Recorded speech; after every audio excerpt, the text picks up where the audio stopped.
Hi, and welcome to week 7's homework. So the first thing you'll see is to practice your phonograms. And then for homework, you'll be learning about the alphabetic principle. So pause here and open the PowerPoint. When you open the PowerPoint, press the recording again and you can kind of hear me go through this.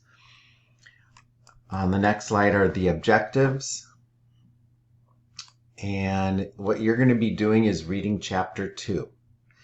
And this slide says stop on the top of page 17 and use the handout called Tab Phonics Alphabetic Principle was the last one on the handout. What you're going to be doing is answering these questions while you're reading, and stopping on page 17 is why is the phoneme the key, and the key to what? What is the alphabetic principle, and what did the National Reading Panel's definition of alphabetic principle, what is it? Okay, go on to the next slide. When you finish with that, go on to the rest of the page, which is pages 17 to 20 in the chapter, and really talk about who is Teresa and what would give her short-term help but not in the long run.